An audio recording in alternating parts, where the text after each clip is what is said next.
$103 help. If you kept that animal inventory after April 15th, you got $33. And so there were a lot of things that were wrong with CFAP. And quite frankly, all that money's not been spent. Last number I saw was $7 billion of the 16 had actually been deployed. And so we're encouraging the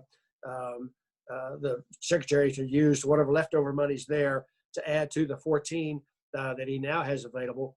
Those 14 billion, he's putting together a plan. We're working with him to try to see how that might go out, what the format's going to look like, what the impact from April 15th through whatever trigger date he wants to pull in September, in August, to see what the new impacts have been on the various segments of the industry, whether it's row crops or dairy or livestock.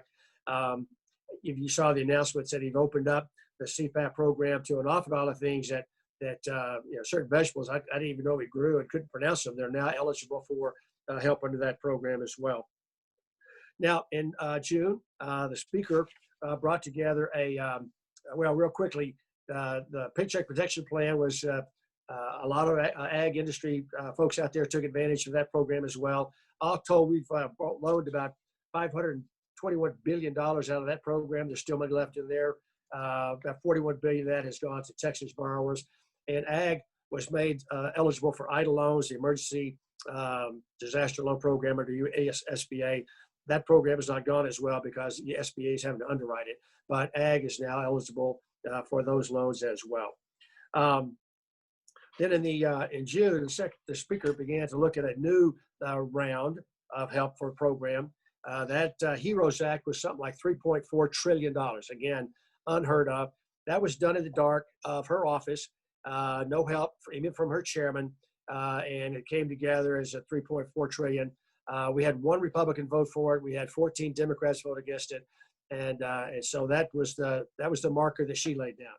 On the other side of the building, at the Senate side, McConnell has a $1 trillion number that's got about a $20 billion placeholder for ag. The HEROES Act that Pelosi's done is a $33 billion placeholder in it, but her number is just so big overall that none of us can support that work.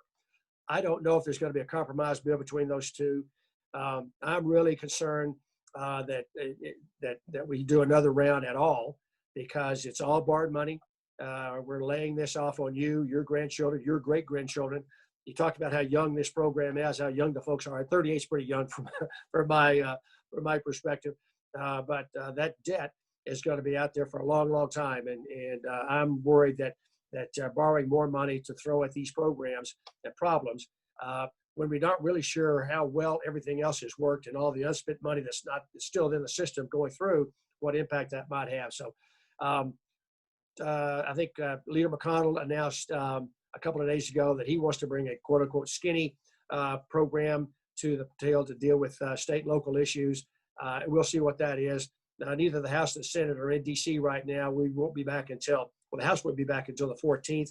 We've got the week of the 14th, 21st, and 28th of September. Then we go home for campaigning and the election in November. We have a week following the election for orientation for the new members and some House work there. And then after Thanksgiving, we've got 10 or 11 days there, and then that's it. What we have to do between now and then, September 30, is fund the government from October 1 going forward. Normally, appropriations process. The House has passed on a pure party line basis several minibuses that address the 12 appropriations bills. The Senate has passed none of those. And so the ability for the appropriators on both sides of the building to work together to try to get to a compromise isn't happening yet.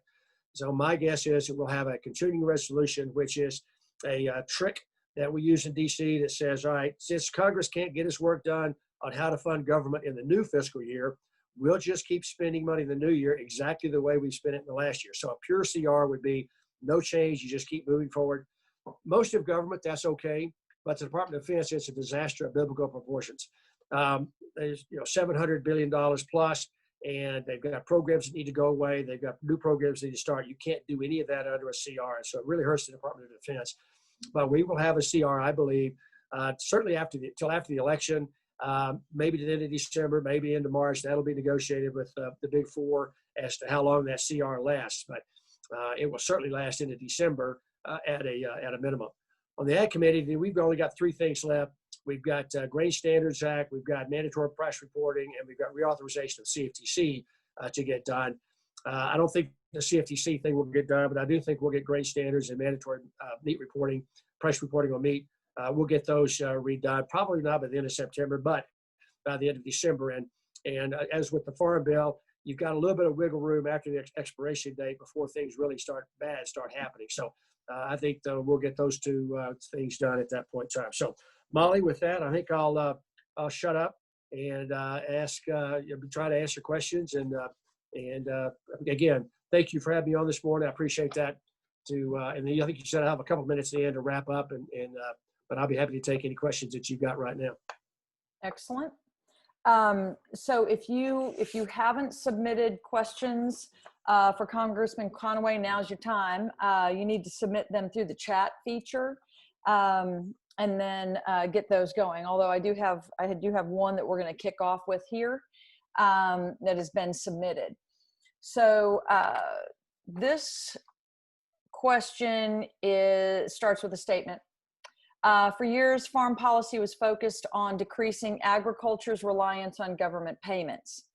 Because of trade disruptions and COVID, we've seen the federal government expanding agriculture's reliance on government support and an increase in the percentage of farm income that comes from government payments. Do you think this new trend will continue? And if not, how will we reverse it while maintaining a sustainable ag economy? Well, she's right. The question is correct on the first part. We were trying to get to a point where, the responses from the Farm Bill, those standard programs we have in place that every 5 years we renew, we take a look at to see what's working, what's not working. Those were intended to address the things that we knew about pre-COVID, the disruption in the trade processes, China's cheating on their pricing and all those kind of things going on, and Mother Nature and everything else trying to happen. So once we get past COVID, I would expect that would be the idea of going back to that regard. But you're right in terms of the total amount of money to be spent, new money that's being spent in ag. I wish I'd have had new dollars when I did the Farm Bill in 18. We could have done things a little differently there as well. But you could make that statement across the board, almost every federal program, in terms of what we've been doing in response to COVID. Unprecedented amounts of money. As I mentioned, $2.4 trillion in a very short period of time has gone at it. We normally spend a little bit of $1 trillion of discretionary money each and every year. And so 2.4 is double the discretionary money we spend. So you can make that question, you can ask that question about lots of programs. You're seeing it now play out in unemployment. Do we leave those there? Do we scale it back to where it was? And it's really difficult because every dollar that comes out of the federal treasury goes on somebody's deposit slip in somebody's bank account. And they like that. I do too. Get it? But at some point, we've got to have to unwind that and scale that back. The good news is that these are, temporary programs addressed on the ag side to address disruptions in the market driven by differentials in prices and impacts that can be quantified by the brainiacs at the Ag and Food Policy Center like Martin, Joe, and others to help help Sonny Perdue kind of see where that needs to help. And so once those impacts that are tied to the coronavirus and the disruption in markets, disruption in supply chains that we've been experiencing go away, then I hope we have the self-discipline to say, all right, those are going to go away, and we need that. We now get back to the more normal programs we've had in place in the past, because we can't afford these levels of help going forward most anywhere in the government, quite frankly, but in particular on the ag side. I don't think it's going to be there. And that's, I think it's going to take great discipline, because once you start paying people money, as you've seen with unemployment as a quick example, they like getting it. And when you try to stay, that was a temporary deal, we're now going back to where we were. It's politically difficult to do for policymakers and folks who ask for votes for election to look a constituent in the eye and say, you're not going to get the money that you've been getting because our grandkids can't afford to pay you that money. Yep. So actually, there's a lot of questions in here about kind of PPP, and the one other one that I do want to make sure that you address is because there's a question or a comment about the formula. So I want to get this out there. I'm going to read this as closely as I can. The PPP to ag producers seemed somewhat limited because it was tied to 2019 net profit and number of employees. If there is money left, a new formula based on gross revenues would help a lot more producers. So I wanted to get that out there, not necessarily a question, but if you want to address that, I wanted to make sure that one got thrown on the table. Well, no, that's a great idea. We're always looking for new ideas and better ways to do things. The PPP, if you'll remember, under the almost panic that was going on at the time, the shutting everything down and people losing their jobs, we really put that program together on the fly, like trying to repair an airplane engine while the engine's in the air and the propeller's turning. And so there were things we could have done better. That's a great example of how we could have maybe fine-tuned it to different folks. If you weren't in business in 19, you started your new business in January of 19, you didn't get the kind of help that everybody else got. So there are lots of good new ideas. We've got, as I said, $521 billion in loans/grants. I've been arguing that we need to put in law a de minimis amount of those loans that went out that we just automatically call those grants. Under EIDL, you get a $10,000 grant right off the bat. And so some amount of money, up to some amount of money, just call those grants. Don't force the banks, don't force the operators and the businesses to go through all of that hoops they have to jump through to declare the grant.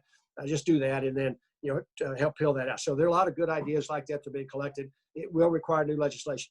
And it could be in this new fourth round, fifth round, however you want to call it, that may or may not happen. But those kind of good ideas should get on the table and are getting on the table as we look at how do we fine tune all those things we did. $2.4 trillion in money that went out. Where did we get it right? Where did we get it wrong? And certainly for all the successes, I think some 50 million jobs supported by PPP. For all those successes, we can always do better. Always do better. And looking at that idea of a gross receipts versus income is certainly one that should be considered. Yep. Excellent. Now there's two questions. Oh, go ahead. The system doesn't have the flexibility to do that on its own. That'll have to be a law change, I think.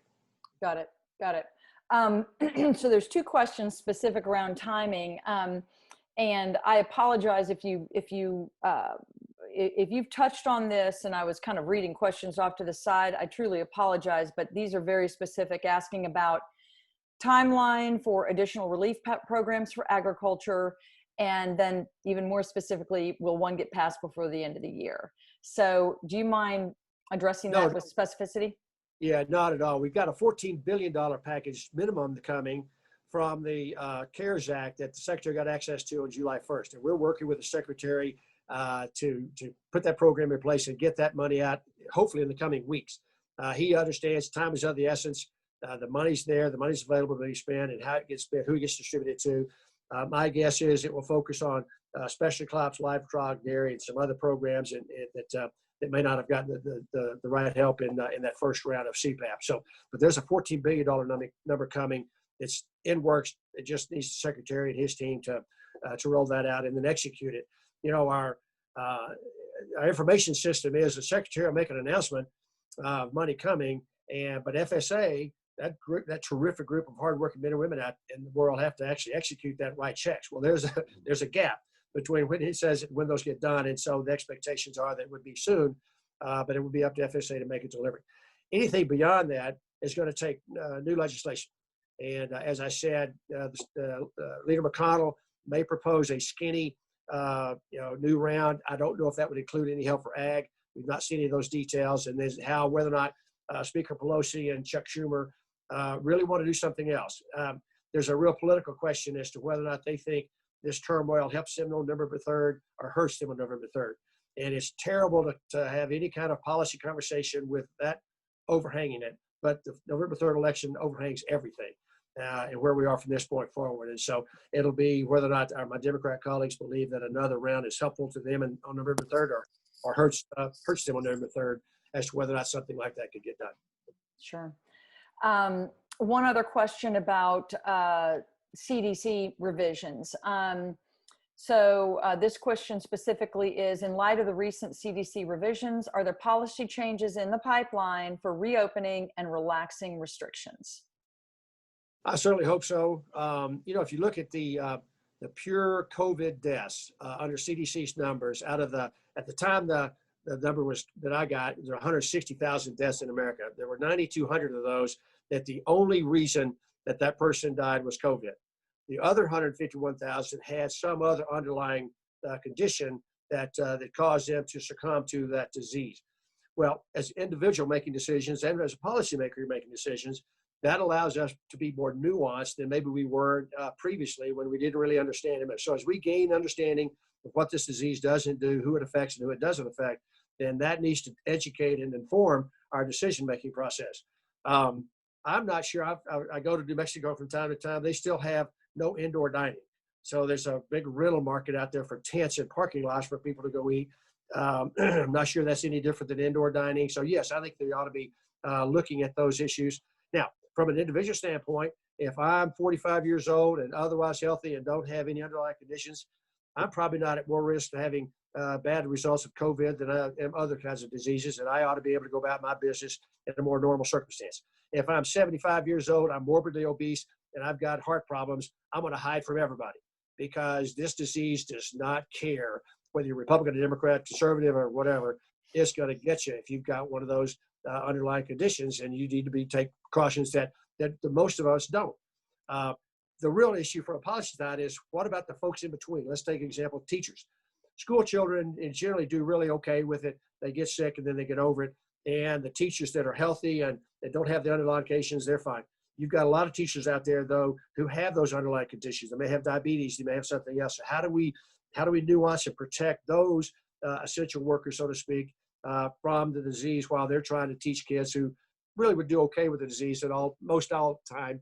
And I don't mean to sound callous. Every single death is tragic, and every single death is somebody's daughter, somebody's son, somebody's mom, somebody's dad. I got that. But from a policy standpoint, looking at it broadly, one size fits all rarely works, and it certainly doesn't work in this arena. And so those guidelines and edicts that have coming out, I think, need to reflect the better knowledge we have today that the disease is deadly for certain people, but we lose 30 to 50,000 Americans a year to flu with a vaccine. We don't hide from the flu. We don't change the world because of those 50,000 deaths. Terrible as that is, I got that, but we go about our normal lives in that regard. And we will need to get there with respect to COVID-19 as well, but it needs to be a personally informed decision, and you make your own decision as how to protect yourself and your family from this disease. But I do think we got to be more nuanced in these reactions to businesses and others as to who can do safely and who can't. And if you can safely do it, some risk, of course, but we can't stop the world until the COVID goes away. That won't work either. Got it. One other question for you that is, I think, most related to this topic, and you mentioned it around kind of price discovery in meat and retail meat prices, meat packing, cattle production. In your opinion, what are the best solutions for increasing price discovery and improving market signals that allow for beef demand growth and producer profitability? And Don, I hope you're listening because this question will be addressed to you as well. Well, thanks. I get that question a lot. Obviously, I represent a lot of cow-calf, half-calf guys, and the fact that when the meatpacking plants began to restrict production and slow down or shut down, the economic impact of too many live animals in the pipeline, you would normally expect the price of those animals to go down. And then on the other side, when the meat coming out of the packing plant is less than what was normal, you would expect those prices to go up. So that normal supply-demand reaction was expected. What I don't know yet was the magnitude of the change on both ends appropriate? And so, an unprecedented announcement, USDA and the FBI or Justice Department have an investigation going on, both the Holcomb fire and the reaction the market had to that in Kansas back in September, which seems like forever ago, and this COVID response that's going on. So we've got that investigation looking at, did somebody take advantage of it? Did somebody do something they shouldn't have done? Or is just the normal market swings that's going on?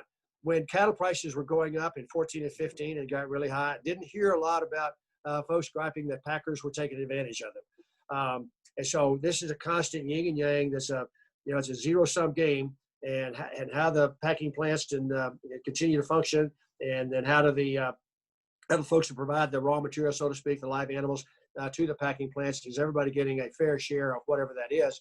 And that's best left up to the market.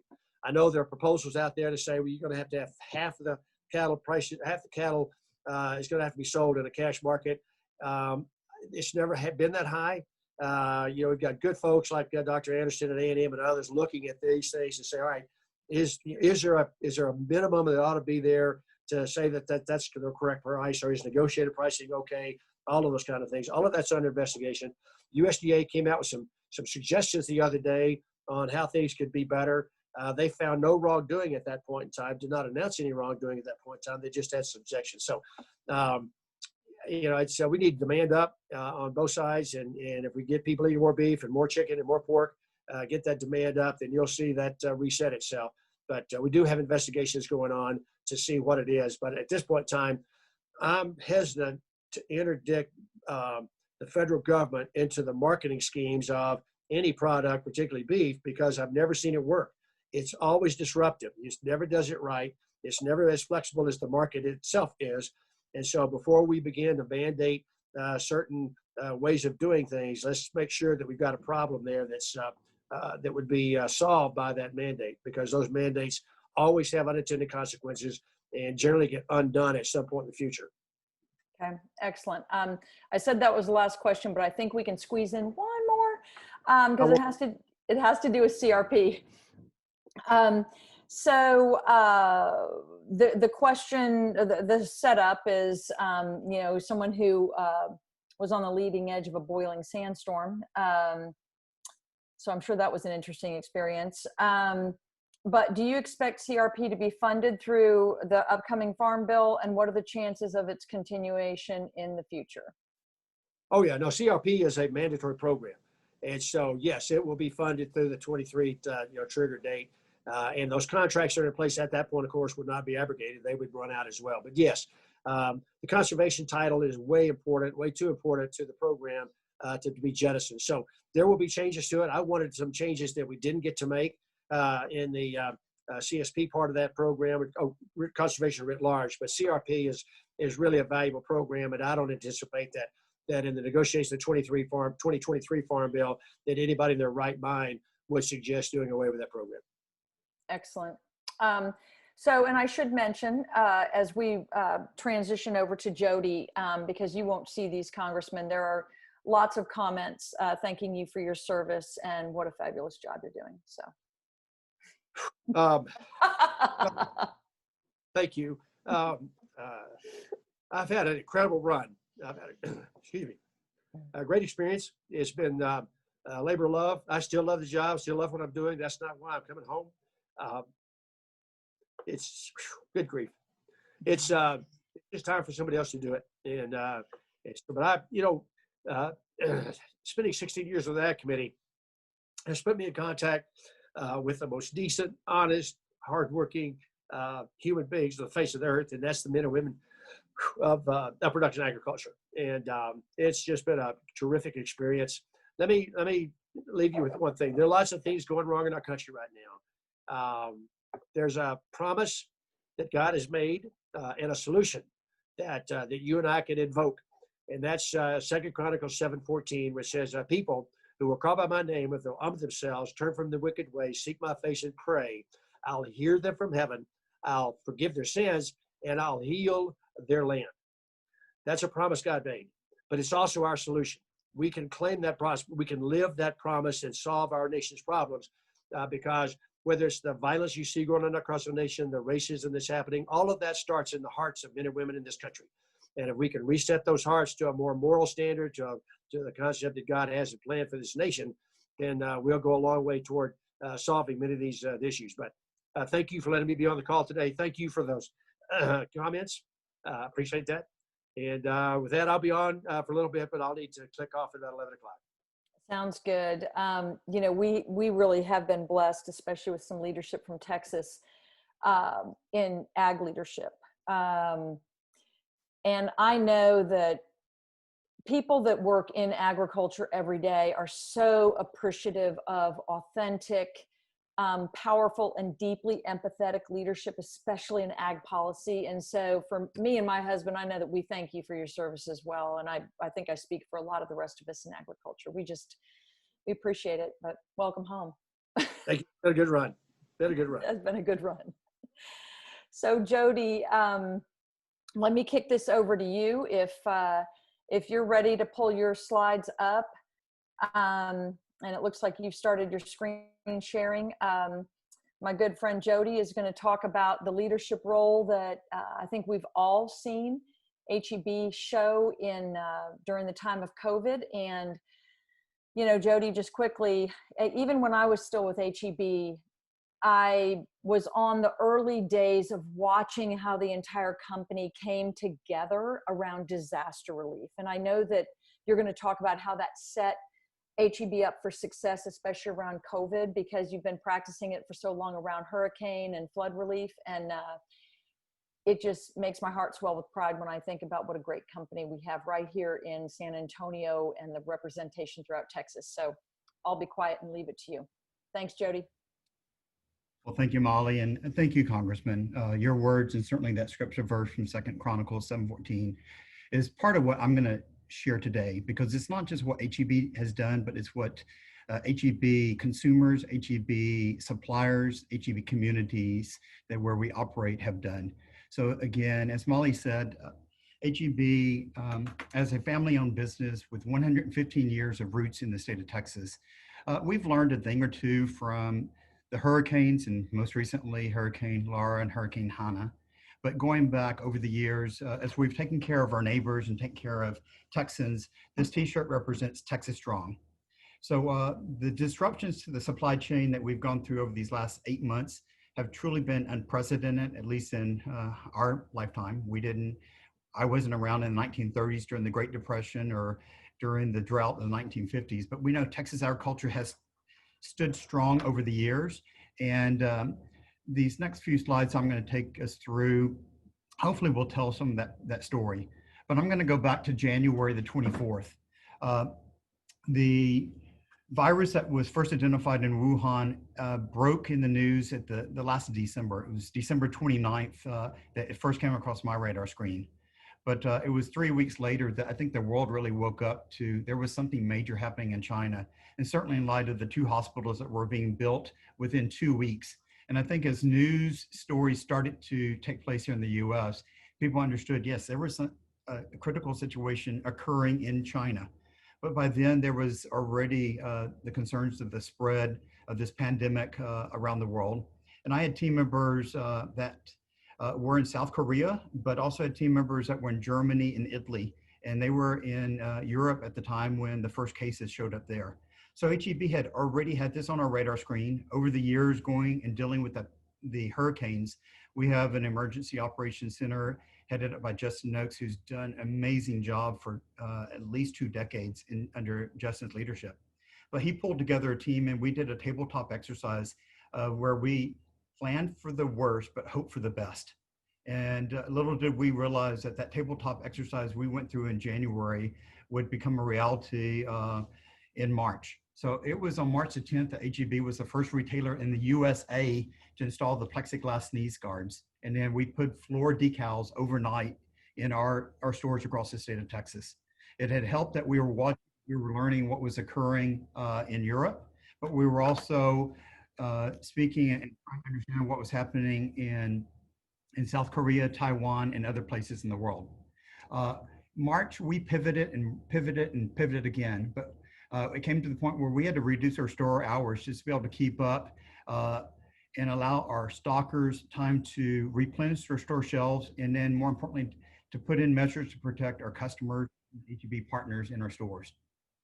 So these pictures are a reminder of some of that challenges we dealt with early on with the pandemic. The panic buying in toilet paper, we still could not understand why consumers panicked the way they did. But we certainly knew that with hand sanitizers or with bleach, or as Congressman mentioned, with the disruptions to the meat industry, we put limits on our meat. And in cases, in these pictures here, it was maybe we didn't put them in fast enough. But again, we learned, we pivoted, we turned, but we understood messaging was going to be very important. There were a lot of videos that we were sharing via Instagram, Facebook, and HEB's website in many different ways. And pictured here is the president of HEB, Craig Boyan, and one of our leaders that was talking about the panic buying that first started in social media was only in spreading the fears. But as we shared the story of what was happening behind the scene, we were also asking the customers to help us help you. We were showing some behind the scenes pictures, and as a privately held company, there were a lot of things HEB never had disclosed, and Molly certainly is aware of that. But these videos that were out there, we were talking about, yes, we were shutting down our bakery department. We were shutting down their deli department. We shut down our floral department so that we could really focus on shipping the maximum amount of produce, of meat, of seafood, of groceries to our consumers. And what we were doing, we were shipping 50% more trucks each day than we normally would have in the March, April timeframe, and more than we would even do during a Thanksgiving or Christmas timeframe. So pushing through 2 million pounds of meat per week, more than normal, was truly unprecedented for us. And Molly, having spent time in our meat procurement team leading that area, she understood the unprecedented times that we were faced with. But at the end of the day, it was important that we got the message out that there was a very robust supply chain. And more importantly, there were a lot of agriculture producers that can meet the needs of the consumers, not only in Texas, but across the nation. It was at the end of March that Texas Monthly ran a story about the inside of HEB and how we planned for the pandemic. And again, this story featured many of the behind the scenes accounts, what was occurring, but Arnold Schwarzenegger picked up the story and he started tweeting it, and it went around the US and around the globe. I had suppliers in Spain, in Argentina, in many countries emailing me or texting me back about saying, hey, HEB, thanks for what you're doing in this pandemic. So more recently, last month in June, Texas Monthly ran another story about No Store Did More and how HEB became a model of emergency preparedness. I share all this not to say it's about HEB, but it's about the power of people coming together. And this is HEB suppliers, it's HEB communities, it's HEB partners. Winston Churchill said, if the British Empire were to last 1,000 years, this is our finest hour. I've heard that said many times here. This is truly Texas's finest hour because as a state, Texas has weathered and is weathering the storm very well, but it's being done in a collaborative effort. Accenture recently released some numbers. About 94% of the top 1,000 companies are seeing disruptions in supply chain due to COVID. 75% of those countries have negative impacts to their businesses, and 55% of those are planning to downgrade their growth outlooks. I can certainly say we're seeing that from some of our big CPG companies, but I'm also going to say there's local reasons for hope. The Go Texan program and the Texas Department of Agriculture has done a fantastic job for decades now, building up a very solid program supporting local producers. And I'm going to highlight that a little bit later in this deck. HEB's tagline, Texans Helping Texans, has been one that we've used for years, but this year it's living louder because we see it. And under the TALL program, we certainly know how the leadership that this program is affording the state of Texas is paying huge dividends. As we look at the 4 phases of the COVID-19 supply chain, this graphic talks about the reaction stage, the resilience stage, the rebound, and whatever that new normal looks like. We all can't wait till that day gets here. We're certainly not there, but I will be highlighting some of the resilience and some of the rebounds that is sharing or that is occurring here in the state of Texas. But first, I'm going to talk a little bit about what Congressman said. We're over 50% of the food was being consumed away from home.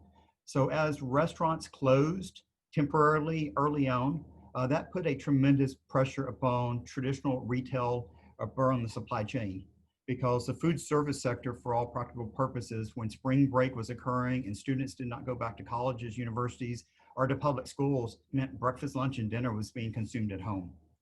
But as we look at the restaurant industry as a whole, even pre-COVID, 60% of the restaurants normally would fail during the first year, and 80% of those restaurants closed or shuttered their facilities in the first 5 years.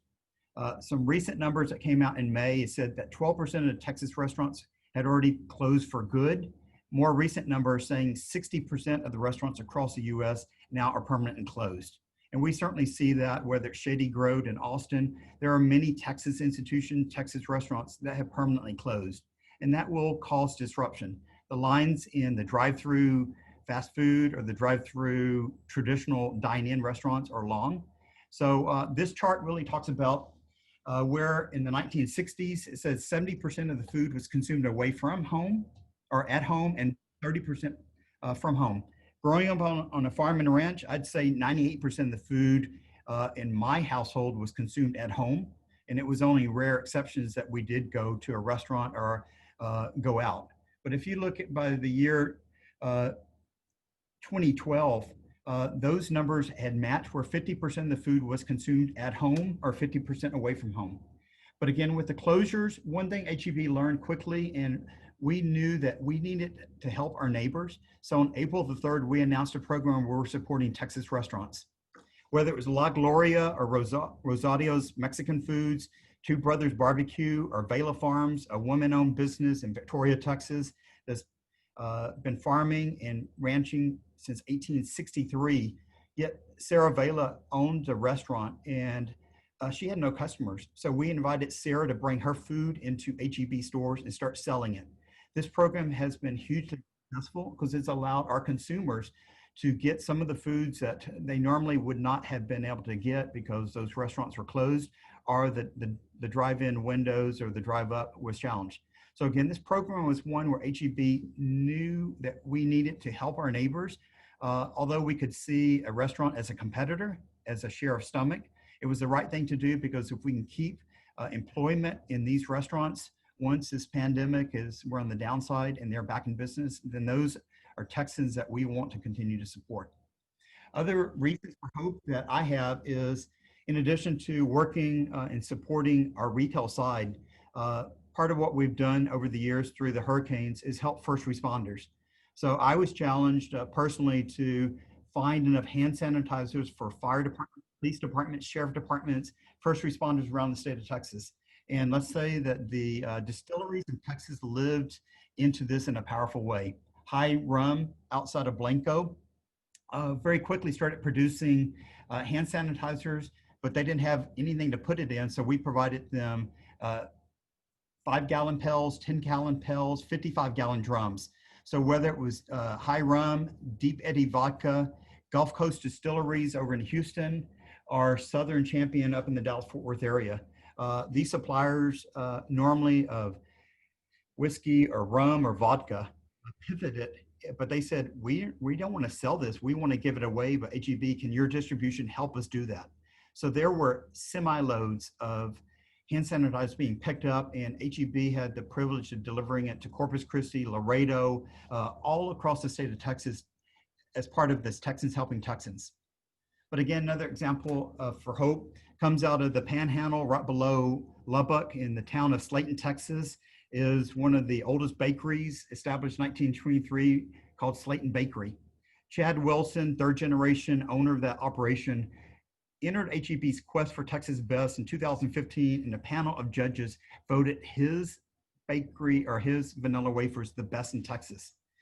Chad, we've been honored to sell his product now for 6 years, but Chad did something recently. He had his staff put inside each case of cookies coming to HEB a heartfelt thanks. It was a card that just said, thank you as a first responder for what you're doing, but this card was meant for the HEB stalkers. For those men and women stocking the grocery aisles overnight, they got a free coupon for a bag of cookies. And I got an email over the weekend from a stalker, said, hey, it's a night stalker. I opened this case, I was stalking it, and I saw, hey, this was addressed to me, and it's a free bag of cookies. Thank you. So again, this is something Chad and his family did not need to do, but it was well received by the HEB stalkers in our 350 stores across the state of Texas. Another example of a Go Texan member based here in San Antonio, it's Wildwood Granola, an Aggie-owned, operated husband and wife team. But early on, they knew that there was a need to take care of neighbors. So Colin Kelly kicked off a campaign about giving wild, and it would benefit the San Antonio Food Bank. So as a husband and wife team, they donated $10,000 in the month of March, right out of the bat, in addition to, more importantly, keeping HEB in stock. There was a lot of products that we could not get from national brands, whether it was Post or Kellogg's or Quaker, but one thing we could get was this locally produced product in our own backyard. Another example is Afia Frozen Foods out of Austin, Texas. A Go Texan member, yet someone who entered our Quest for Texas Best. And early on, Farah, a women-owned business, Farah happened to have immigrated from Aleppo, Syria, to Austin, Texas, brought her family from Syria and started a women-owned business. But we're selling her frozen falafel in our freezers. And she donated 1,000 meals or $5,000 worth of products to take care of neighbors through the food bank. Great news is for Farah, her business just got an infusion of $1 million in venture capital so that she can continue growing her business. But these are examples of local companies doing good in the neighborhood and also neighbors taking care of neighbors in powerful ways. Becky Nichols out of Austin, we have the privilege of selling her famous mac and cheese named after her daughter, Libby, who passed away from cancer at the age of 5. But this mom has a mission, and 100% of the proceeds of this macaroni and cheese isn't sold or isn't going into anyone's pocket, but it's going to charitable foundations to support cancer treatment. But what I didn't know during the pandemic is Becky was driving that food truck every other day to an HEB store and providing breakfast tacos to all the HEB employees free of charge. She said, you are here day and night, you're stocking our store shelves, you're keeping the conditions sanitized and clean to the best of your ability, and you're taking care of neighbors, so let me take care of you. And again, when I found out what Becky's depth and how far and what she was doing to take care of Texans, I realized, wow, we have a true partner with this individual. Another example are these two young individuals called Matt and Yoni. They own a company called Grain for Grain, and they take spent grain from breweries. They work with local breweries in San Antonio and Austin and Houston, and they're taking the barley and the other grains that otherwise would be thrown away in the landfill or given to a pig farmer if there were enough around here. But they're taking that barley and grinding it. It's low in carbs, but they're adding protein. So they were introduced a product called Grain for Grain pancakes and waffle mix with 20 grams of protein. They happened to launch this product right during the midst of the pandemic. Their first week on the shelf was March the 10th. And it was perfect timing because everyone was baking or cooking at home. But they were able to donate 8,000 meals to the San Antonio Food Bank, again, as a way to take care of neighbors. One of the final examples I'll talk about of a local hero, and it's a woman over in Houston by the name of Deborah Myers. But Deborah wrote a blog, it says 35 Reasons to Pivot. And in that blog, she talked about the 35 employees in her factory. As you see, Deborah was and is a valued supplier at HEB, but she's selling us bar soap and soap bombs and body care. She didn't know what the pandemic would mean, but as she was watching the news, as she was going to her HEB, she saw, wow, the world has changed before us.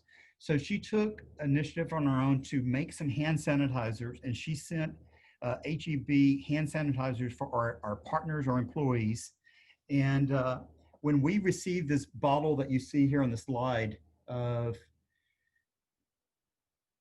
the word saying, thank you for your hard work and for helping Texans, we called Deborah and say, thank you for your gift. Thank you for what you've done. But we said, do you have more bottles? Because we will buy it from you. And more importantly, we'd love to sell your products in our stores.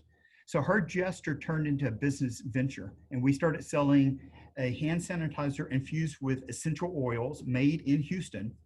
And that was so successful. Deborah came back and said, hey, I have a face mask spray with essential oils. Do you think there's opportunity? So what we did is we worked with this woman-owned business. Deborah calls herself the Big Cheese and the Chief Excitement Officer for her company of 35 employees, and we put it into our stores. So again, I use this as an example of how local businesses have and are making a huge difference in HEB supply chain, and more importantly, in the lives of Texans. So as I wrap up this slogan, I realize everyone on this call may not have an HEB in your community, but we do appreciate each and every one of our consumers who choose to shop with us. But this slogan, Texans helping Texans, bringing together all Texans during uncertain times, could not have been more of a reality if it wasn't us as a community coming together and supporting one another during these unprecedented times. So with Molly, with that, I'm going to stop sharing, but I'd be open if there's any questions that have come in or any insights that you guys would like for me to share. Excellent. So Jody, this is a little unprofessional, but I did see one of those pictures that you had up there that had Reed and Winnell both featured. And I just want to tell you that since I've left in 2011, neither one of them have aged. I don't understand that. Anyway, amazing stories. And we actually have, I already have some questions rolling in here for you, Jody. You know, HEB's leadership is so inspiring. And as I was listening to you and thinking about the words from Congressman Conaway both, you know, what struck me is how inspirational these powerful stories are about innovation, rapid response, and really having a servant's heart. And I think that when we have leaders that have a servant's heart, and I personally believe that a lot of agriculturalists do, but when we have leaders with a servant's heart, what happens is they recognize that there's an opportunity and they shift and they pivot rapidly to step in. And it just is really inspirational to hear you tell that story of HEB. Such an impressive company. So I have some questions here about supply chain and kind of what that looks like. And maybe if you can, within reason, extrapolate to other retailers as well. So can you give all of us a bit of an, you know, peek behind the curtain as far as what HEB and or other retailers may do to work with suppliers to get the most critical products to shelf as quickly as possible in any emergency? I mean, COVID put an enormous exclamation point on it because the entire nation recognized, but really HEB does that all the time with hurricanes. So what's that little glimpse behind the curtain that you can give us? Thank you for that question, Molly. And again, immediately comes to mind is the food service industry. So it's whether I think of Sysco Foods or US Foods, two of the largest food distributors in the US. Sysco happens to be based in Houston. Our ability to have already had relationships with these two companies was critical. And certainly in the fact when restaurants shut down, they had a lot of meat and produce and other products in their warehouses that wasn't going out. They needed help, but we needed help because we could not get enough rice or potatoes or ground beef. So to be able to pivot and to work in a collaborative effort with those type of food service companies was paramount for us. It benefited us and them. And it bought us a little bit of time we could be going direct with more type of firsthand producers. Again, over the years, hurricanes have taught us a great deal, other natural disasters. You said it very well, Molly, this exclamation mark that the pandemic has brought all of us has just been unprecedented. But at the end of the day, we've learned to be flexible, but it goes back to the same token. When HEB first opened in 1905, it was a woman-owned business, Florence Butt, who had a real need. She had a sick husband and 3 kids, but she was buying local beef, local eggs, local produce from her neighbors. She knew the resiliency of the neighbors that she served, but she also bought from. So all we're doing 115 years later is standing on the shoulders of a giant and of an entrepreneur and of a leader who is representative of so many of the leaders in the state of Texas and certainly those in our agriculture. Excellent. It's such a great story. I love the story of how HEB started. So let me ask you this. Another question that came up is, you know, you think about all of the, not all, but many of the operating procedures that were put in place specifically for COVID. Any of those that you anticipate will remain post-COVID? And if so, Can you mention what a couple of those might be? I do believe, Molly, there will be some of these procedures that will remain, at least for the foreseeable future. Uh, I think I'm going to hold up hand sanitizer. This one item will continue to be paramount in the lives of Americans and globally for years, if not decades to come. So HEB sanitation programs will probably live and be resilient even in a post-pandemic or post-COVID world. As I've traveled, I know Molly and you and Dr. Jim and others traveled, many times you'd see international people traveling with face masks. I see face masks not widespread, but there will be a part of the population that will continue wanting to wear face masks. So again, that's going to change our supply chain and our procedures, because we have never sold face masks the way that we're selling face masks in today's world. So our ability to get PPE, and more importantly, get PPE made domestically, I think will behoove us all. But there's going to be ramifications just out of the restaurant industry, given the fact that if 60% of the restaurants that were open pre-pandemic never reopen, it's going to take some time before that shift occurs back, or if it ever gets back to where it's 50% of the food away from home, 50% in home. So those supply chain ramifications are here, and they're going to be here to stay. So we're going to have to understand, how do we get the products that people need or people want to buy and get it in the fashion most applicable. Yeah, yeah. One point I'll make about that, as a meat scientist and still working in the meat industry aggressively, especially around product design and new product development, I really have to congratulate the U.S. Department of Agriculture.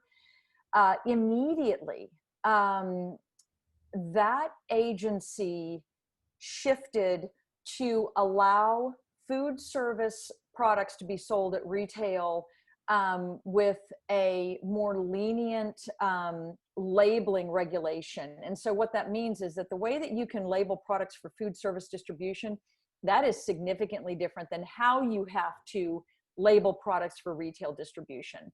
And so thankfully, USDA under Sonny Perdue's leadership was able to pivot quickly so that we could get products that were packaged and designed for distribution to food service rapidly into retail.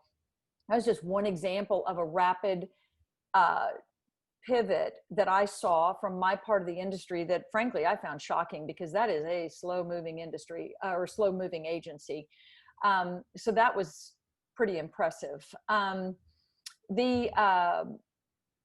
Dr. Jim sent this point out to all of us. And as leaders in agriculture, this is a great question, point. So for the tall community, what Dr. Jim is saying is, have we missed an opportunity to educate the public about where their food comes from? A short answer to that is absolutely, in my opinion. But he says, I've always heard people would not listen or care where their food comes from until the food shelves were empty. This is the first time shelves were empty since the Great Depression. And so, Jody, I think that I'd love for you to address this, because HEB does such an amazing job of being really close to the HEB partners, of which there are many. And then also, though, close to the Texas community and close to the Texas manufacturing community. So what do you think about this point from Dr. Jim? Molly, it's a very good point. And one of the ways that HEB's addressed it even pre-pandemic, part of our TV commercial and our campaign over the years is, this is your local meat department at HEB, and we feature local meat producers, or it's local department, and we're talking about oranges and grapefruit grown in the Rio Grande Valley. This whole local campaign over the years, if you think back through a lot of those commercials, it's been around production agriculture. And again, yes, sometimes it's in the state of Texas, other times it could be cherries from Washington State or outside of the state of Texas. Part of what we do with that message is understanding, yes, there are agriculture producers behind each and every product that we have. we realize not everyone watches TV, so we've taken that message to the digital world. So whether it's through short storytelling on YouTube videos, on Instagram, on various platforms, trying to tell the story behind. Working with the Texas Department of Agriculture and the Go Texan program, probably one of the greatest campaigns that we've been able to do with their program is this Quest for Texas Best. So we're doing storytelling behind each of these producers. And these stories that we're telling in video format are 3 to 5 minutes long. But if you watch and you look at the number of views and the people that are watching all the way through, it's game changing for us. It's game changing for these producers because they realize, wow, these vanilla wafers produced up in the Panhandle truly are the best in Texas. And I think as people watch those videos, Chad Wilson tells me, he says, we've gotten more drive-through traffic tourism than we've ever had because people, they never heard of Slayton until they saw the commercial. Yeah. So that program that we implemented pre-pandemic will last post-pandemic because we need to tell the story behind the producers. And Texas agriculture is full of some great stories that we look forward to telling. Yeah, I think that is really powerful. It kind of occurs to me that, you know, when you think about where your food comes from, you know, we all get weighed down with how much, what feels like undeserved criticism those of us in agriculture get constantly, frankly, for doing a job in an innovative fashion and in a way that's really efficient, and that we're using technology to constantly get better and better at what we do. So one thing that, again, thinking about lemons to lemonade, I think one thing that good that came out of COVID is it probably helped people realize just how delicate the food chain and the food supply can be. And, you know, if you think about Maslow's hierarchy of needs, where, you know, a lot of Americans live at the very, very top of it, and we were immediately pushed back down to concern for food, shelter, and clothing. And it helped us all and how grateful we are for what we have. I know that happened with our family. So, Jody, I appreciate the leadership that you've shown on the board for TAL. I know how passionate you are about Texas agriculture, and that shows every single TAL board meeting and clearly through the work that you're doing with HEB. So I can't thank you enough for being on this program this morning. My honor, Molly. Thank you. Yep. So now, Don, you're going to be our closer, and I can't think of anyone better. So the work that Don does with Rabobank and his experience with especially the cattle industry and protein supplies is amazing. I love getting updates from Rabobank because it's just a really great way of looking at the industry in general. So Don, I'm going to let you take it away. And then again, I'm going to remind everyone, throw questions at us in the chat function. And, you know, including for Jody, I think that Congressman Conaway has popped off, but if you think of one for Jody at the very end, if we can get it in, we certainly will. Don, thanks for being with us. It's all yours. All right, good morning. Thank you, and I'm very pleased to be with you this morning. I think I found the conversation this morning incredibly interesting, and I think if you watch through the slides I go through this morning, a bunch of what Congressman Conaway had, and as Jody as well, we'll see those same things show up again, and just in looking at it in a broader context. And here we go. So Monday evening, I was driving home, and I was listening to Marketplace on the drive home, and a trailer at the close of the show, they made the comment that the market's making a perfect K bottom, and I thought, you know, that is exactly right. That we're seeing really solid recovery in the white collar.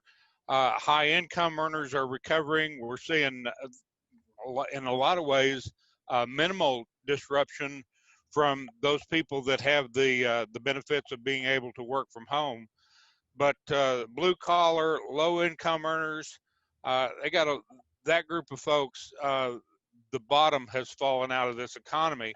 So the COVID-19 is substantially accelerating the income separation that we have in the U.S. and my concern is that's only going to get worse. We've talked quite a bit this morning about food service and the impact that it's had on the HRI sector. And, you know, some of the material that I have read that as much as 25% of U.S. labor is tied in some way to the food service. So clearly that is going to be a disruption to those employees that's going to last for an extended period or unforeseen period of time. And I know I'm going to answer straight up. I know that the Dow Jones is not the economy, but I think that this very clearly shows when I came in this morning, had the financial networks on, and the Dow Jones is 3% from making an all-time record high.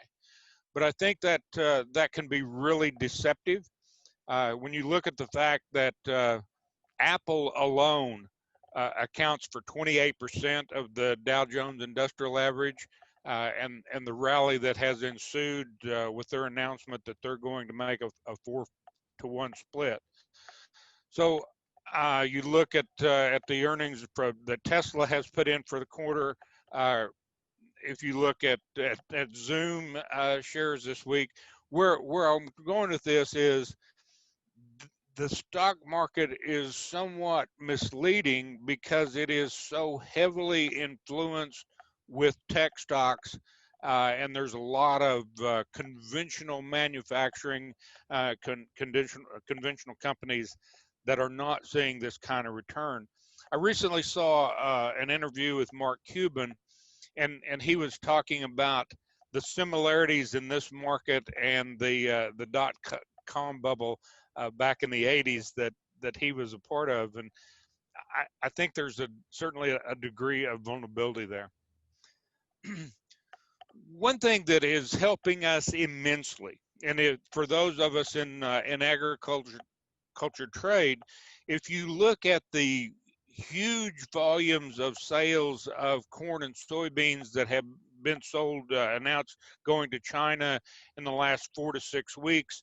If you look at the volume of beef sales a week ago to China, while still very small, but was an all-time record weekly volume. The decline that we have seen in the U.S. dollar is helping us immensely. We've currently got a really odd situation. If you take the supply shortage of cattle that they have in Australia coming out of the drought and the female retention that's going on to try to rebuild cattle inventories, and the constraints it has put on the Australian dollar with the erosion in the US dollar, it's currently cheaper to deliver US beef in Sydney than it is to supply Australian beef to Sydney. And I think that has only occurred less than a handful of times over the past. So clearly the dollar is going to be one to keep a very close eye on as we go forward. Of all the slides that I'm going to show today, if there's a take-home message or if you think about anything going forward, I think this is probably the most important slide I'm going to show today. And Congressman Conaway talked about the level of debt that we're running up there. We talked about the subsidies to agriculture and subsidy to consumers collectively. And you know, essentially through all of my adult life or a real awareness of politics, we've talked about the U.S. piling up debt, and we're putting it on the shoulders of our children and grandchildren. And I don't think that necessarily hits home until you see it in black and white. And you look at the the last year, 2 years, the U.S. Debt was hovering around 21 to 22 trillion dollars, and we looked at the growth in the economy, GDP, and yeah, it's a lot of debt, but I think the U.S. can service it. If you look at the additional debt that's being added here because of all of the stimulus, the CFAB money, we've already added an additional $4 to $5 trillion to this debt, and our current debt as a percent of GDP is running, roughly 140%. This one really concerns me, and I think it is inevitable. The discipline that the congressman talked about is absolutely paramount, but I also think that the inevitability that we're going to be looking at some substantial tax increases in a not too distant future if we're going to address this at all. So if you look at gross domestic product, and a number of these slides I pulled from the St. Louis Fed, because their data is a lot of the best that's out there. But really what I want to point out with this slide, if you look at those gray bars running through this slide, those shaded areas are periods of recession. And if you look back at specifically the 2008 recession and looking at the disruption that caused to GDP and how disruptive that was to lives, and look at the side, we officially went into a recession basically early February, 1st of February. Look at the decline in GDP we've seen from the COVID shutdown. I don't think this one's over with, and I think we could see continuing fallout from this going forward. The unemployment rate, again, with the hotel, restaurant, and institutional workers being laid off, the disruption to the food service that Jody was talking about. We had that peak unemployment rate at about 14.5%. We're back down to 10.5, so the rate of recovery was really good. ADP will come out with their employment estimate tomorrow, and I think they're looking for another like a 1.5 decline in the unemployment rate. So the expectations of the expectations are good. Here's where I really want to be careful with this. When this started and it came on so fast, and it was largely service industry or food service industry people that were laid off. We've since had the announcement that MGM Grand is going to lay off 18,000 people. I think there's an announcement that's come out this morning that United Airlines is going to be laying off 12,000 people. My concern here is twofold. One is that if we go into fall and we have escalation in the number of COVID cases and the shutdowns reoccur or continue. But my bigger concern is that while this first huge spike in unemployment rates was really largely low income workers, that level rate of unemployment is going to make its way through the employment food chain. So we're going to see more and more companies forced to lay off people of higher income levels, that while we've seen this separation so far of the haves and have-nots, it could be moving up into higher income brackets before we get this recession behind us.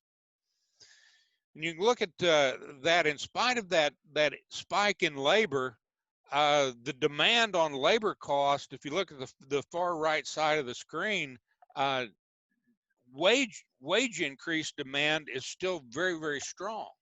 And if you look, how is it possible to have 10.5 to 14% people unemployment. When I drive around St. Louis, the majority of businesses that I see still have help wanted signs out there. I mean, what doesn't compute here? But we're still seeing a really strong demand on labor cost. And throughout this ordeal, if you take the level of intervention going clear back to Bernanke as being the Fed chair, but really, inflation has been contained within the Fed's 2 to 2.5% target zone. It certainly hadn't been a factor as of late, but it is surprising to me how quickly inflation's normalized. And so I think that I don't see, in the short term anyway, I don't see inflation being a risk. We had the announcement from Fed Secretary Powell just this past week that the Fed's going to take a more liberal approach and not be so rigid on their inflation targets, and just allow this economy room to work and try to recover. So if you look at the disruption that we have seen here, and you look at the consumer confidence sentiment from University of Michigan, you can see here that we've absolutely destroyed consumer confidence. We saw a little bit of stabilization in the last month or two, but if you look at this, you're still seeing a consumer that very, very cautious. And at the very same time, look at that consumer confidence score, and then look at the level of retail sales. Now, we had that initial fall out of bed that at the beginning of COVID, and everybody was scared to death, but they were also stuck at home. But if you look at the amount of spending that's going on, it doesn't match with that level of concern with the disruption in the consumer confidence index. What's going on here? I think part of what we're seeing is, when we talked about that stimulus money and that 2/3 of the people that ran out in July, and the month-long debate in Congress to what to do with stimulus going forward. But up until the end of July, 2/3 of the people that were unemployed because of the $600 stimulus money were taking home more income than they were when they were working. And you think, okay, that doesn't make sense either. What I think we're seeing with this spike in spending is people are still really conservative with their money, but they're not so conservative with spending government money. And so I think this will level off. One last point that I will make on this one. I've read some things that talk about the discrepancy of the return to spending to the bottom end of income earners, and the very conservative spending by the top end of earners. And that's a bad argument to me, because and here's why I say that. The people at the bottom half of the income stream, all the money they can earn for a week, or essentially the majority of the money, goes to food, housing, transportation. And so they were spending all they were making to stay afloat in the marketplace before COVID. They're spending virtually all of their income today. If you look at the level of spending by high income earners, you look at the 50% reduction in travel, the reduction in hotel occupancy. You look at the constraints we have on white tablecloth and fine dining. I think the absence in this economy is the spending from the upper income folks that will ultimately compound those recessionary pressures. The one exception in this whole thing that is actually very good news is the housing market is crazy positive. I think there's a couple of real drivers here. The first one is the low interest rate environment that we're in today. But the other is if you take and we'll use that vast categorization of millennials, and I'm to the point, I wish I knew who he was, but the young upwardly mobile folks who were all inner city livers, after all of this COVID thing, they want out.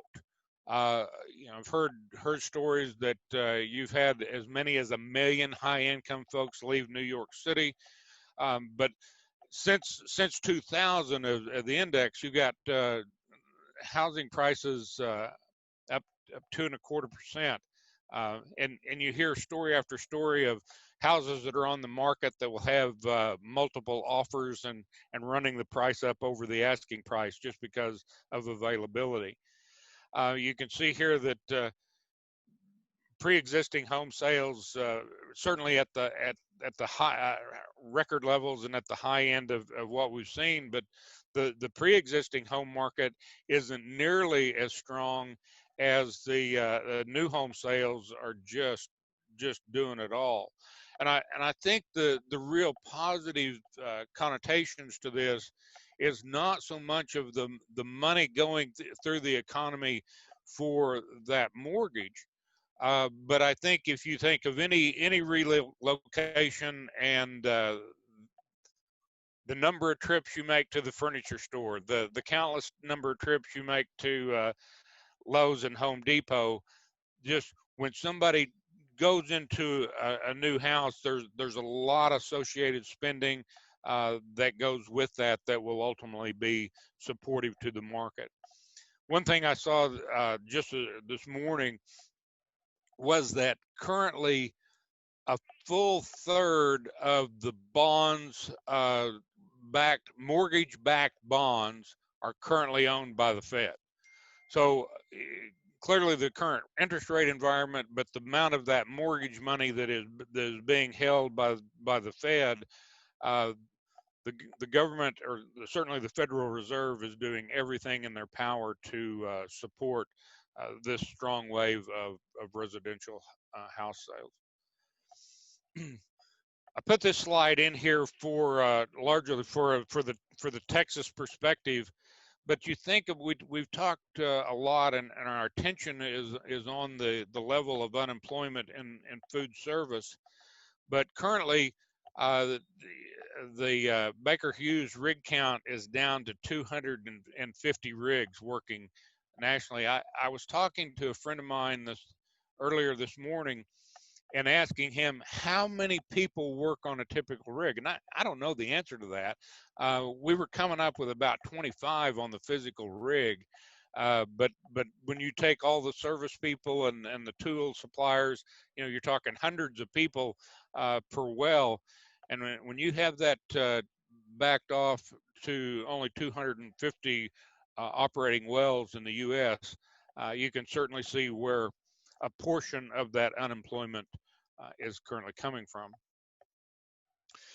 I put this one in here. We've talked some about occupancy, travel, but you've got hotel occupancy rates currently 45-50% of normal. This whole thing, and I think back, Molly, we touched on the question earlier on cattle pricing, but influences on the red meat industry, and I think through this whole deal, I have reflected back so many times on the impact of the cattle market on 9/11, and what really worries me here is, and certainly our high end, the upper third of choice and prime product, so much of the clearance of that product is dependent on white tablecloth dining. And when you curtail business travel, When you eliminate that credit card dining in white tablecloth restaurants, I mean, you kill that trade.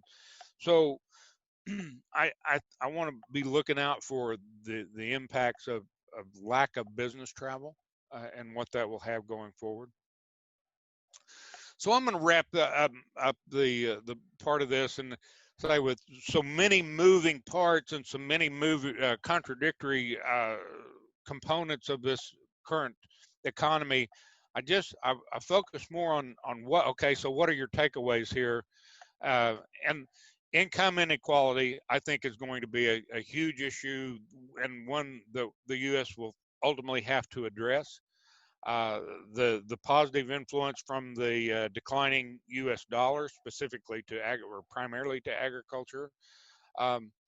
GDP's declined and likely see more to come. Inflation, very manageable. Retail sales supported by the stimulus money. Keep in mind that's temporary, and what will we do if that additional stimulus money doesn't come to the market?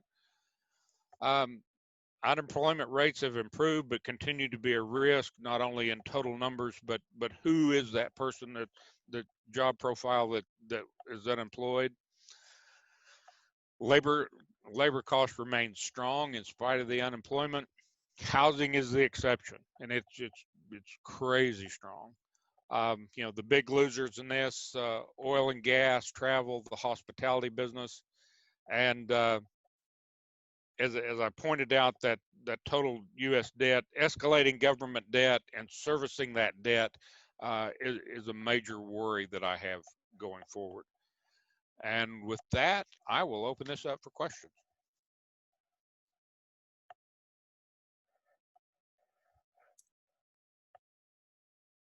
Excellent. Sorry, it took me a second to unmute. Don, thank you. And, I mean, I love that last slide of cattle eating at a bunk. And so I'm going to start with a question that I've already asked Congressman Conaway. And you're the expert for sure. So I'm going to read it specifically. What are the best solutions for increasing price discovery and improving market signals that allows for beef demand growth and producer profitability? So you want to take a really hard, specific swing at that one? Can I have another hour? You have landed on the one area that I had over the last month and a half. I'm working on more than anything, and the first thing that I have done is I have taken all of the transaction types. So I've taken cash and dressed FOB sales, the formula sales, live and dressed, the grid transactions, and I've converted all of those transactions to a live price equivalent. And just try, okay, that's the lowest common denominator. And the first argument that I would make is there is not near the variation or discrepancy in prices. There is not the favoritism of large producers that they are accused of. So I think that's one fallacy that we need to get out of the system. The other area, because of the consistency of those transaction types, where I'm going with this is I'm taking the long-term historical average of steers, heifers, all transaction types against cutout and hide and offal values.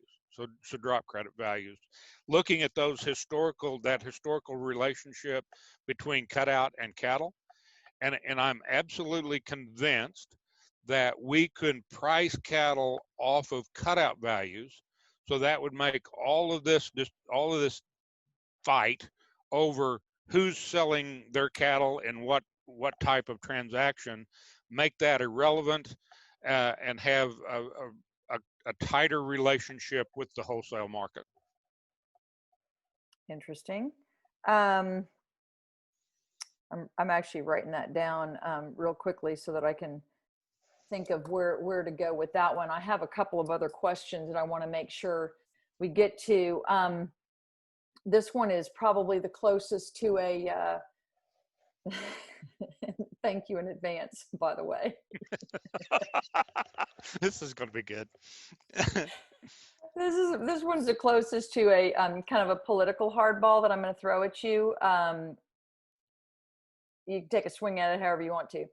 So, but it is referencing a very specific slide that you had. And so it was a slide that was about US government debt and percentage of GDP. Yep. And you referenced that the taxes will have to increase. And this is, you know, my husband is an economist. And so we talk about this a lot. My eyes glaze over. But here's the question that gets a bit more political. Do you care to compare and contrast what this could look like in a Trump versus Biden administration?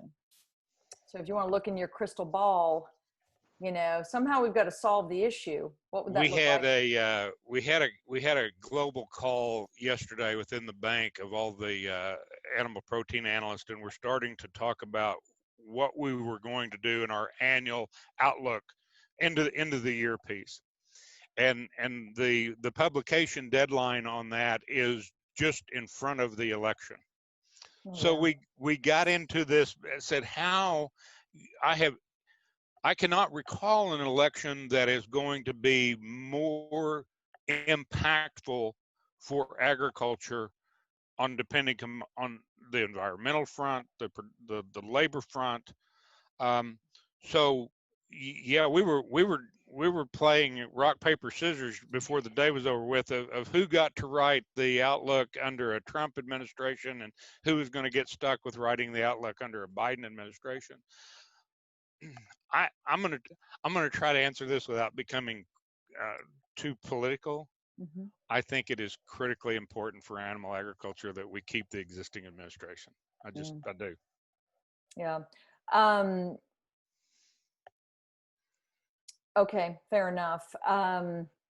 So without, you know, when you think about what it looks like to kind of right size again and kind of get the government debt back in line, there's another question here that it's specific and it's non-political. So this one will be great. What type or percentage raise in tax rates would be necessary to lower national debt? As you mentioned, what does that look like? I'm going to beg off on that one. That is outside of my pay grade. I don't know the answer to that question. Yeah.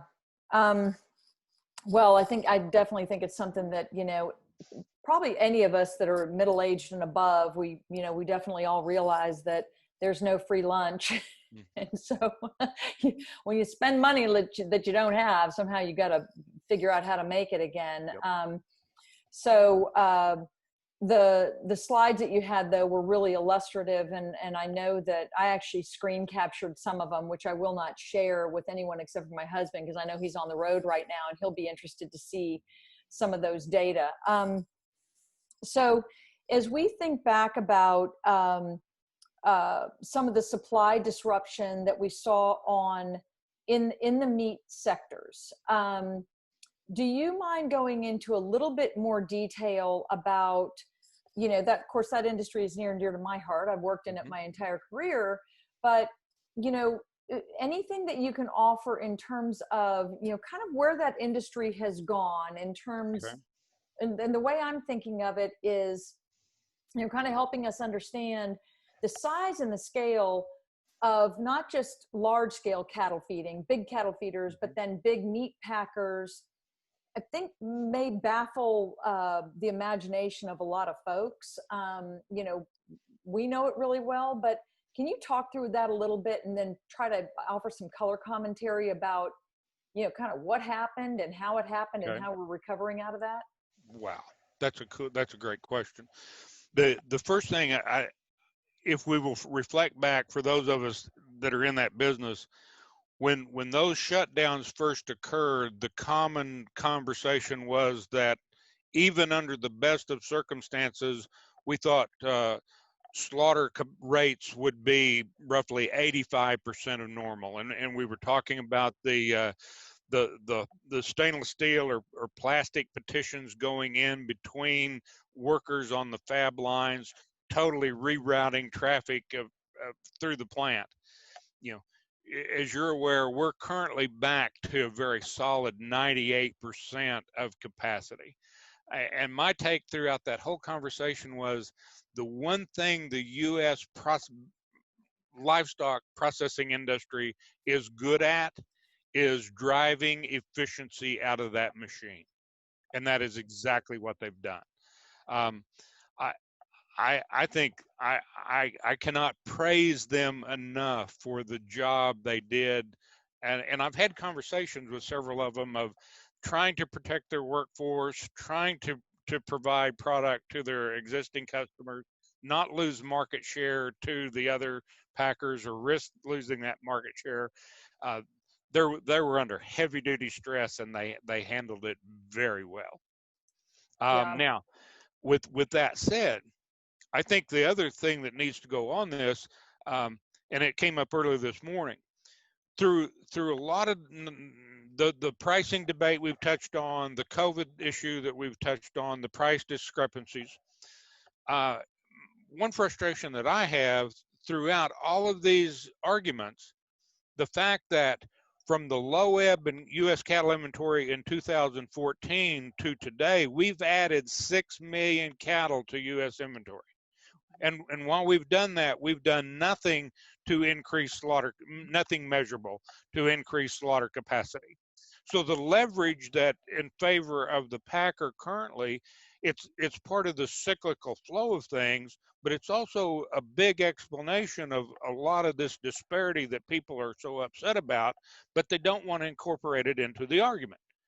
The real takeaway here, we can do one of two things. A short-term answer is we can reduce the size of the cow herd and the pain to the industry aggregate or to the individual producer, or we can increase slaughter capacity. We absolutely have a shortage of slaughter capacity, and what reinforces me on that is it's a very mature industry. And when we have total protein consumption domestically of roughly 222 pounds, we're not going to increase our business model with expectations of increasing domestic demand. We have to build our industry with the advent of exports. If you add all of the trade agreements that were accomplished in 2019, the tariff balancing with Japan, the South Korean extension, the Taiwan announcement just the last couple of weeks, USMCA, and China, the U.S. is incredibly well positioned for growing exports going forward, but we have to have the infrastructure in order to be able to provide that service. So I agree with you, but what infrastructure in particular are you referring to? We need more beef plants. Oh, more beef plants. I was actually thinking along the lines of, some of the disease traceability and, some of that there's a constant chirp from international trade, yep. That about that. So, yep. Well, you said it, and I have to say I agree with you. I mean, even domestically, frustration that I have is that, and I truly appreciate all of our beef or protein packers in this country. There's no doubt about it. They're good at what they do. They're so good at what they do that it makes it difficult for any niche program to grab a hold. And even for consumers in the US who want to interact with animal protein, but they don't want traditional product that's, that's produced at in a large capacity. We have a hard time getting those products to consumers because of lack of infrastructure. So I think it's a great point. I agree, and I got to be careful how I answer this one, and all the farm to fork or farm to table deals, the buy local programs. I am not against those programs in any fashion or form, and want to be clear. I do. If you take the E. coli considerations we have to have today, if you take the growing concern, the salmonella concerns we have today, I do have a level of concern that if one of these small independent producers, processors were to have a food safety issue of any kind, my worry is all of us in industry are going to be painted with the same broad brush. So I want to be careful with that one. But my takeaway is, look, I support all the local producers. I've got no problem. But to think that we're going to address the whole production, the whole price issue with that addition, I'm sorry, it's not going to happen. Sure. So then one other very quick question that's right on this topic, and so I think I can wiggle it in here before I turn this back over to Dr. Jim. It's a great point. It's expensive to add slaughter capacity. So in terms of this conversation, does that mean that the large guys only get larger? I don't think so. And why I say that, as I've had conversations with the pork guys on this point. And without going too deep in the weeds here, but if you look at the oligopsony that is held by the 4 large packers, it is not in their economic interest to add capacity. They Right. like the balance. So we're really dependent on the entry of new participants into the marketplace. And the plants, I can tell you, I'm currently in. It's nothing moving fast, but I am involved with a number of parties that are at least exploring what that would look like. I think the plant of the future is in that 1,800 to 2,500 head level. I just getting permitting, the labor issues, the versatility of that size plant opposed to a 4,000 to 6,000 head monstrosity. So I think we'll ultimately get there. It's just going to be an interesting road, and who does it and where's it at? Yeah. Well, that's exciting. And, I should mention here, Don, you'll probably see it if you look at the comments, but you did get a comment that says, "Thank you for your candor." Oh, thank you. You're welcome. And I want to thank all of you for your participation. Don and Jody, you're still both on here. Thank you so much for the openness of the conversation with these great leaders who have taken time out of their day to be a part of this conversation.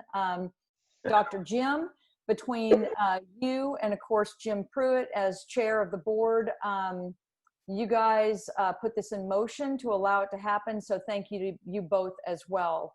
Jim, I'm going to patch this over to you to wrap it up. Okay. Thank you, Molly. On behalf of the Tall family, I just want to say thank you to you. I could not think of anybody any better to moderate this particular webinar today, and you have done an outstanding job, and I've had several comments personally come back to me about your leadership today. So thank you for doing that. Also, I want to say thank you to all our speakers, Mr. Pruitt, the chairman of the board. I want to say thank you to Congressman Conaway. I want to say thank you to Don Close with Bravo Bank and your slides and your information, and Jody Hall with HEB. They do a tremendous job. Again, the planning committee was Molly McAdams, Ben Weinheimer with Texas Cattle Feeders, Mr. Jim Pruitt, and myself. And I also want to thank them for helping me put this thing together. And a special thank you to Jennifer Martinez, my administrative assistant. I couldn't do anything in here without her. She's the tech person. She's the go-to person. And she is a tremendous asset to this TALL program. And in closing, I just want to say thank you to all the TALL family that were on here today. I think it was a tremendous program. This technology is a godsend, and that's maybe one good thing out of COVID-19 that's come out of this, is that we learn how to use this. And I plan on doing something like this once a year for the TALL family. And again, God bless everyone. Stay safe and stay healthy. Thank y'all for being on today.